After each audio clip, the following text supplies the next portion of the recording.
Hello दोस्तों, स्वागत है आप सबका। मैं हूं पीसी सिंह और आप देख रहे हैं the PC Singh show channel. साथियों, आज के वीडियो बहुत ही खास है जो मेडिकल से रिलेटेड और हेल्थ अवेयरनेस के लिए बहुत ही ज़्यादा इम्पोर्टेंट है। तो साथियों, आज हम लोग जिस समस्या के ऊपर बात करने वाले हैं वो समस्या है थायराइड। आज हम इस वीडियो में समझेंगे थायराइड क्या है, थायराइड के मुख्य लक्षण कौन कौन से होते हैं, थायराइड कितने प्रकार के होते हैं और थायराइड के इलाज क्या होते हैं, थायराइड होने पे हमें किस किस सावधानियों को बरतना चाहिए। तो चलिए शुरू करते हैं। सबसे पहले शुरू करते हैं थायराइड क्या है।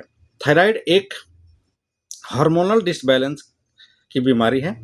थायराइड जो है हर इंसान, चाहे वो लेडीज हो या जेंट्स हो, दोनों को ही हो सकता है। तो आइए हम शुरू करते हैं थायराइड के बारे में।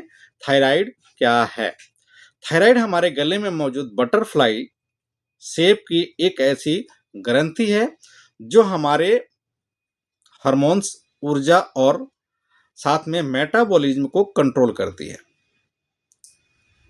इसके साथ साथ थायराइड के कितने प्रकार होते हैं? थायराइड मुख्य रूप से दो प्रकार का होते हैं। एक होता है हाइपोथायराइडिज्म, जिसमें थायराइड की ग्रंथि हार्मोन्स को कम रिलीज करती है, जिसके वजह से इंसान के शरीर में हार्मोनल डिसबैलेंस बन जाता है। और हाइपोथायराइडिज्म का मुख्य लक्षण है वजन का बढ़ना, वीकनेस, साथ साथ में कमजोरी और बालों का झड़ना और कब्ज का शिकायत लगातार बढ़ता रहता है। वजन लगातार बढ़ता है, बाल टूटते चढ़ते रहते हैं, इसके साथ साथ कब्ज आदि की समस्याएं बनती है। तो ये होता है हाइपोथायराइडिज्म। इसमें हमारा शरीर पूरी तरह से थुतलापन बन जाता है। अगर हम अप एंड डाउन करते हैं तो इसमें मतलब कि जीने चढ़ते हैं तो हमारा शरीर कंपन करता है। थायराइड का जो दूसरा प्रकार है वो है हाइपर थायराइडिज्म। हाइपर थायराइडिज्म में थायराइड की जो ग्रंथि है, गलकंठ के नीचे जो लगी ग्रंथि है, वो हार्मोन्स को कुछ ज्यादा उत्पन्न करती है, जिसके वजह से ये थायराइडिज्म की समस्या, हाइपोथायराइडिज्म की समस्या उत्पन्न होती है।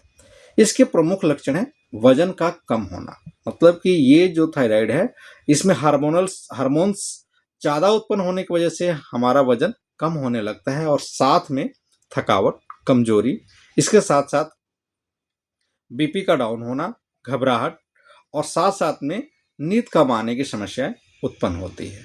तो हमने समझा कि थायराइड क्या है।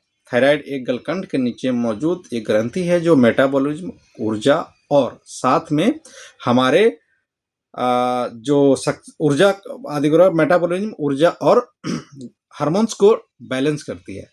थायराइड दो प्रकार के होते हैं, पहला होता है हाइपो और दूसरा होता है हाइपर।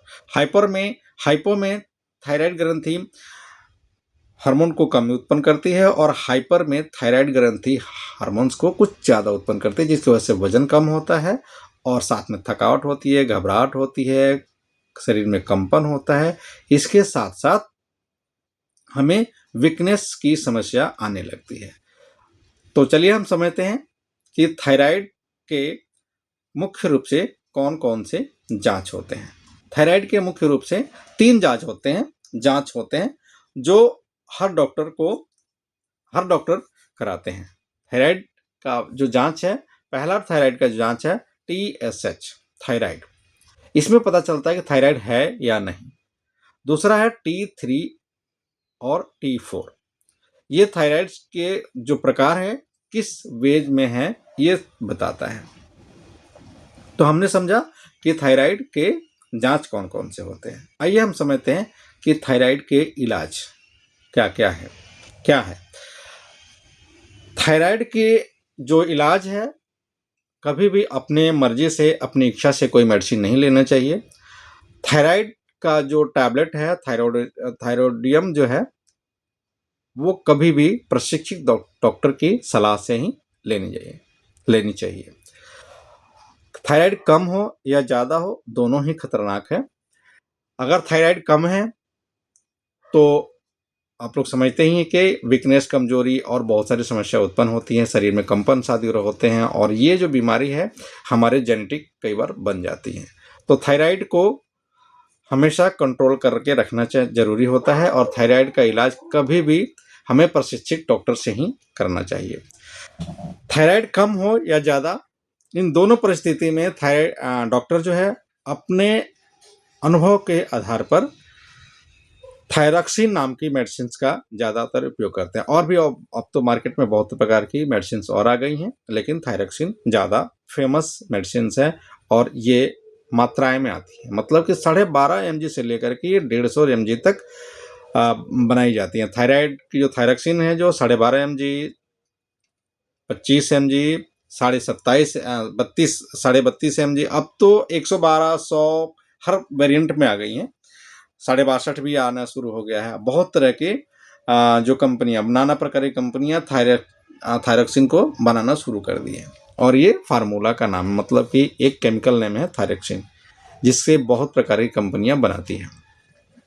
तो आइए हम समझते हैं कि थायराइड के हो जाने पर हमें क्या खाना चाहिए और क्या नहीं खाना चाहिए।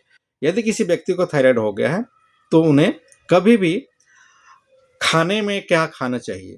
सबसे पहले खाने में जो है उनको फल लेना अति आवश्यक हो जाता है। इसके साथ साथ फास्ट फूड